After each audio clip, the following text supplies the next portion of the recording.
On my wedding day, my in-laws tried to humiliate me in front of everyone, but I stayed silent because I was hiding a truth that was going to expose all their lies just a few hours later. The day of my wedding, my in-laws tried to destroy my dignity in front of everyone, and I stood there silently because I was hiding a truth that was about to expose all their lies just a few hours later. That moment is still clear in my mind. The white dress, the smell of flowers, the voices of the guests, and the people standing in front of me who were supposed to become my family just minutes earlier. But suddenly they looked at me like I was a burden. Maybe this wedding should never have happened. My mother-in-law said in front of everyone, and a strange silence filled the room. I held my hands tightly together, forcing myself not to cry. Adam, the man who was supposed to become my husband, was standing beside me, but even he looked down and said nothing. That was the first time I realized something painful. Sometimes the hardest battles in life are not the ones given by enemies. They come from the people we trust the most.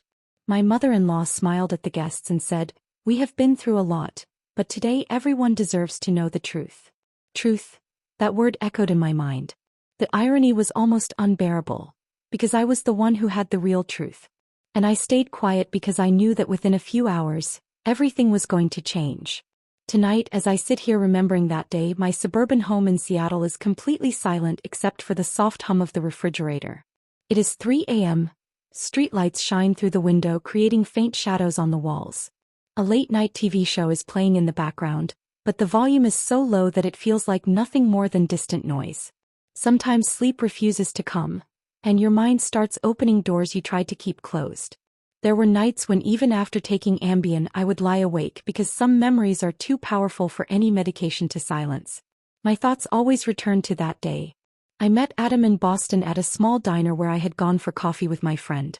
He was sitting alone, reading a book and checking his coffee machine every few minutes because he thought the waiter had forgotten his order. He seemed ordinary, kind voice, calm eyes, and a sincerity that made me feel safe. We started talking, and slowly years of our lives became connected. I truly believed I had found the person I would grow old with. But a few weeks before the wedding, things started changing. His family, especially his mother Victoria, began treating me differently. She would comment on my clothes, question my career, and casually remind me that their family had a different standard. I always ignored it, because I loved Adam. I thought love could overcome anything. Then came the wedding day. The guests had arrived, music was playing, and everyone was smiling. Suddenly, Victoria raised her voice and said she needed to tell everyone something about me. She accused me of taking Adam away from his family. She claimed I was only with him because of his money and lifestyle. People started looking at each other. Everything around me felt blurry. I could have defended myself. I had answers. But I stopped myself. Because I did not just have a secret. I had proof. A few weeks earlier, I had received a strange email from an unknown sender. There was no name attached. Inside were photos, documents, and recordings.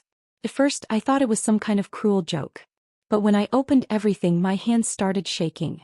The files contained recordings and messages showing Victoria planning how she would ruin my reputation after the wedding so Adam would leave me. But the biggest shock was something else. I discovered that Adam knew parts of the plan. He was not completely unaware. That truth hurt more than anything. I had tried asking him before. Every time he changed the subject or avoided the conversation. I kept convincing myself that maybe I misunderstood. Maybe there was some explanation. But when he stood silently beside me on our wedding day, I finally understood. I was standing there alone. Yet for the first time I felt my own strength. A few hours later, everyone gathered back in the hall. I took out my phone. My voice was calm. "You all talked about my character today. Now it is my turn to show everyone the truth." I played the recordings. The entire room went silent. Victoria's expression changed instantly. She wanted to speak, but no words came out. The guests looked shocked. Then I turned toward Adam. "The worst part was never your mother's lies. The worst part was your silence." His eyes filled with shame. "I was scared," he whispered. And maybe that was the moment something inside me finally ended. I thought revenge would bring me peace. But it didn't. The real peace came when I realized I could not spend my life proving my worth to someone who had already forgotten it. I ended the wedding. I changed out of my dress, walked out of the hall, and got into my car. On the way home, I stopped at Starbucks. I held a warm coffee in my hands while the cold air moved around me. And for the first time in months, I felt like I could breathe again. Now, sitting in my home, surrounded by a quiet Portland-like rainy night, I think about what would have happened if I had not stayed calm that day. Maybe everything would have been different. But sometimes silence is not weakness. Sometimes silence is the strength that allows you to make the right decision at the right moment. The first light of morning is now coming through my window. The TV has turned off and the refrigerator is still humming, but it no longer feels lonely. I take the last sip of my coffee and smile.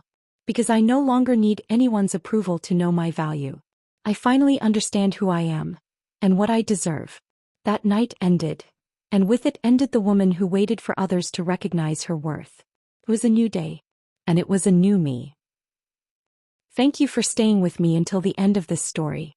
If this story touched your heart or made you think differently, please support us by giving it a like and subscribing to our channel for more emotional and inspiring stories. Your support means a lot and helps us continue sharing stories that connect with people everywhere.